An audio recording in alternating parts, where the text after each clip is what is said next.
RJD विधायक सुधाकर सिंह के बाद आरजेडी कोटे से मंत्री प्रोफेसर चंद्रशेखर ने महागठबंधन सरकार में खलबली मचा दी है। मुख्यमंत्री नीतीश कुमार पर दिए गए विवादित बयान से लेकर धार्मिक ग्रंथ रामचरितमानस तक पर बिगड़े बोल के बाद से ही बिहार की सियासत काफी गर्मा गई है। साथ ही इस शीतलहरी में भी बिहार गर्म है। दोनों ही मामले लगातार तूल पकड़े हुए हैं, लेकिन किसी भी समस्या का समाधान नहीं निकल रहा है।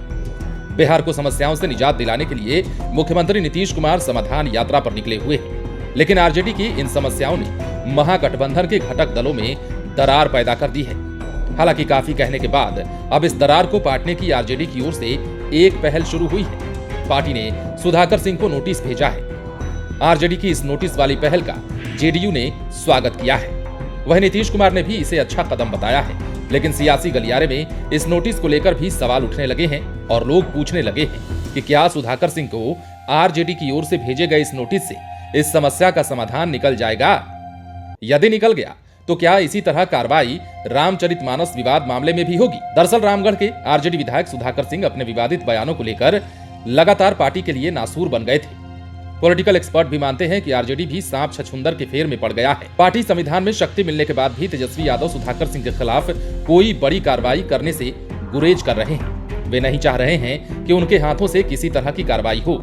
इस वजह से तेजस्वी यादव की भी भद पिट रही है। उन पर पहले तो जेडीयू संसदीय बोर्ड के राष्ट्रीय अध्यक्ष उपेंद्र कुशवाहा ने उंगली दिखाते हुए चेतावनी दी। इसके बाद जेडीयू के कई बड़े नेता तेजस्वी यादव को सियासी उंगली दिखाने लगे। फिर तेजस्वी यादव भी आखिर कब तक लालू यादव के नाम पर बचते रहते।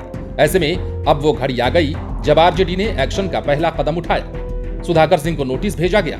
हालांकि ये नोटिस ना तो जगदानंद सिंह की ओर से भेजा गया है और ना ही तेजस्वी यादव की ओर से। ये नोटिस पार्टी के राष्ट्रीय प्रधान महासचिव अब्दुल बारी सिद्दीकी की ओर से भेजा गया है। आरजेडी ने सुधाकर सिंह को पार्टी की तरफ से कारण बताओ नोटिस जारी किया है। नोटिस में कहा गया है कि आपने गठबंधन धर्म की मर्यादा का उल्लंघन किया है। आपके आपत्तिजनक बयान से राजद का बड़ा वर्ग आहत हुआ है। क्यों नहीं आपके खिलाफ कठोर कार्रवाई की जाए। इस नोटिस पर 17 जनवरी को तारीख है लिखी हुई है और समझा जाता है कि इसे कल देर रात जारी किया गया है। नोटिस के बारे में जब मीडिया ने सुधाकर सिंह से पूछा तो उन्होंने कहा कि मुझे पार्टी का नोटिस मिला है, लेकिन ये पार्टी का अंदरूनी मामला है। इसका जवाब 15 दिनों के अंदर मैं दूंगा। पहले आपको ये बताते हैं कि राष्ट्रीय प्रधान महासचिव अब्दुल बारी सिद्दीकी की ओर से जारी नोटिस में क्या लिखा गया है। दरअसल नोटिस में लिखा है कि राष्ट्रीय अध्यक्ष के निर्देशानुसार आपको कारण बताओ नोटिस जारी किया जा रहा है। उनके संज्ञान में आया है कि एक बार फिर आपने गठबंधन धर्म की मर्यादा का उल्लंघन किया है।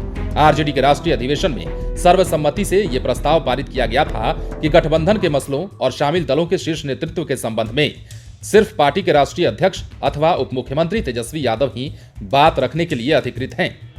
आपने लगातार इस प्रस्ताव का उल्लंघन किया है। आपके बयान लगातार उन ताकतों को बल देते हैं जो संविधान को रौंद करने आए सौहार्द और समानता की पैरोकारी को समाप्त करना चाहते हैं। आपके आपत्तिजनक बयान देश प्रदेश और आरजेडी के एक बड़े वर्ग को आहत कर रहे हैं। सुधाकर सिंह को संबोधित चिट्ठी में कहा गया है कि राष्ट्रीय जनता दल के संविधान की धारा 33 के नियम 22 के तहत आप कृपया 15 दिनों के अंदर यह स्पष्टीकरण दें कि क्यों नहीं आपके खिलाफ कठोर अनुशासनात्मक कार्रवाई की जाए।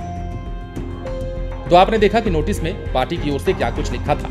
पॉलिटिकल एक्सपर्ट की माने तो आरजेडी को लगने लगा था कि सुधाकर सिंह के मामले में यदि अब भी एक्शन नहीं लिया गया तो फिर देर हो जाएगी। चंद्रशेखर का भी मुद्दा गरमाने लगा है।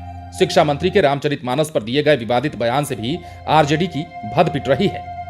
हालांकि उनके बयानों पर तेजस्वी यादव के साथ ही नीतीश कुमार ने भी कह दिया कि हम लोग सभी धर्मों का पालन करते हैं और सभी का सम्मान करते हैं, लेकिन दोनों में से कोई भी चंद्रशेखर के खिलाफ खुलकर नहीं बोले। ऐसे में आरजेडी ने सुधाकर सिंह पर नोटिस जारी कर विरोध में बोलने वाले नेताओं के बयान पर थोड़ी देर के लिए विराम जरूर लगा दिया है। इसका रिजल्ट भी देखने को मिल रहा है।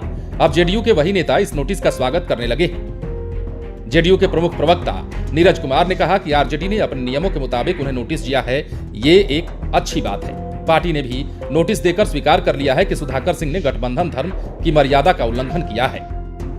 बहरहाल बिहार के सियासी गलियारे में सवाल उठने लगा था कि आखिर लालू यादव के नाम पर तेजस्वी यादव कब तक खेलते रहेंगे और बचते रहेंगे, और सुधाकर सिंह के खिलाफ एक्शन लेने से कब तक कन्नी काटते रहेंगे। इसे लेकर जेडीयू के नेता भी तेजस्वी को आंख दिखाने लगे थे। नीतीश कुमार ने भी इशारों ही इशारों में कह दिया था कि उन्हें देखना उनके दल का काम है। ऐसे में सबकी नजर बीमार लालू यादव पर लगी हुई थी, लेकिन जब जेडीयू की ओर से भी चौतरफा हमला होने लगा तो लालू यादव को ही सामने आना पड़ा। भले ही उनके हस्ताक्षर से कार्रवाई नहीं हुई, लेकिन अब्दुल बारी सिद्दीकी का भी पार्टी में बड़ा कद है। सवाल करने वाले तो अब भी कर रहे हैं कि क्या सुधाकर सिंह इस नोटिस के बाद बात मान जाएंगे? यदि नहीं माने तो क्या आरजेडी ने उन्हें अपनी पार्टी से बाहर का रास्ता दिखाने का मन बना लिया है? तो क्या इसके बाद वो रामचरितमानस पर विवाद देने वाले मंत्री चंद्रशेखर पर भी कार्रवाई करेंगे? लेकिन सबसे बड़ा सवाल तो ये कि इस नोटिस से महागठबंधन में व्याप्त विवादित बयानों की समस्या का समाधान होगा। देखने और जानने के लिए बने रहें लाइव सिटीज के साथ। पटना से राजेश ठाकुर की स्पेशल रिपोर्ट।